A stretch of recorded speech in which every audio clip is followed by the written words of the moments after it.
Welcome back to episode 3 of Adventures in B2B Marketing.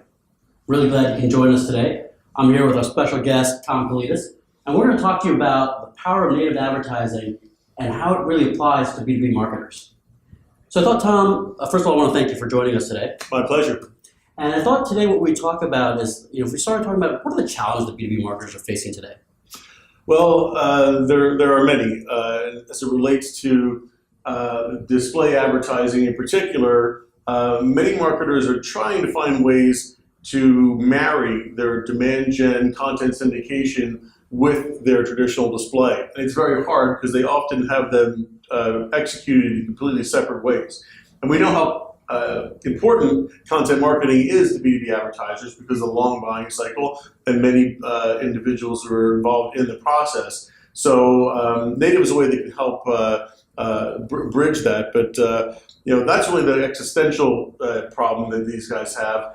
The other problems are pretty typical to all advertisers, which is click-through rate. How do you get people to interact with your ads? And how do you get people to see your ads? Fraudulent clicks, ad blocking. So, those are really the big highlights that these B2B marketers are challenged with. Yeah, and I think also, you talk about that, like banner blindness has become a big issue as well. Display advertising becomes so ubiquitous and commoditized, and it's just everywhere that consumers are just kind of lost focus on what they're trying to look at.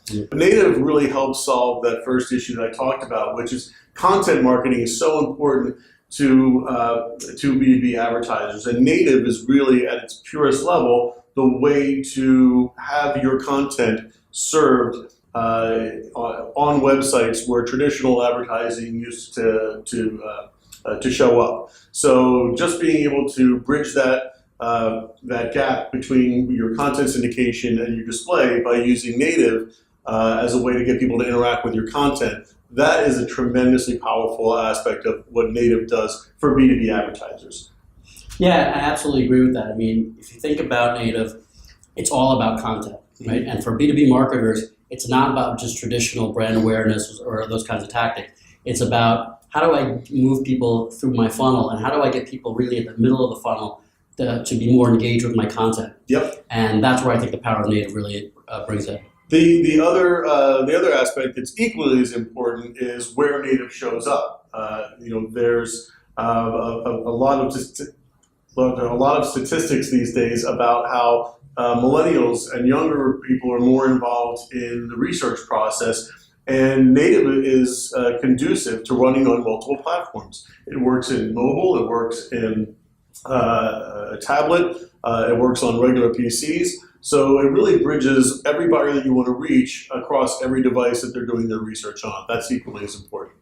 When we think about native, a lot of questions come up because B2B marketers are unclear about how to use native and what are the goals that they should be using native for in order to drive success with their native campaigns. You're absolutely right. That's the question we get very frequently is, what should I expect from this native campaign? And I think you have to go back to the fact that since it is very content-based, you want to gauge success on the interaction with that content. The performance in terms of things like clicks and engagement are much higher than the brand ads, which makes sense because these buyers are looking for information, and these native ads do provide information. At Madison Logic, we're actually able to use our intent data to give insights that a marketer typically wouldn't have from their native content. So I would say that success is really based upon how well your content is interacted with, and then what you can learn from the campaign. And that's what we're about at Madison Logic, is helping you discover what you can learn from that campaign.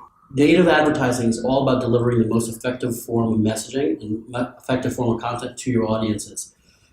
So using the data, and how can you use the data to basically drive that message? Can you talk to me some examples about how data can be used to drive that? Sure. So, all B2B marketers, you might have heard me say this before, are really interested in two things. They want to know what companies should I be calling on, and then what do I say to them?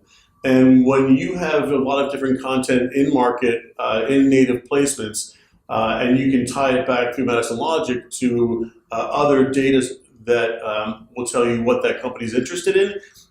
You get very important insights. You get to find out which of your content is resonating with your potential clients, and then you get to hopefully set up a series of ads that will help answer and follow people, using native to help follow people through the nurturing process. Traditionally, we think of native nurturing as emails and telephone calls. Now native can be an effective part of the display process,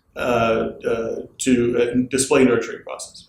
When you think about content syndication and you think about how targeted advertising can help content syndication, native is the most effective vehicle to help drive engagement with content. That's what we see. Yeah. So Tom, first of all, I want to thank you very much for joining us in today's episode. It was really exciting and really insightful to have your perspective. Oh, you're very welcome.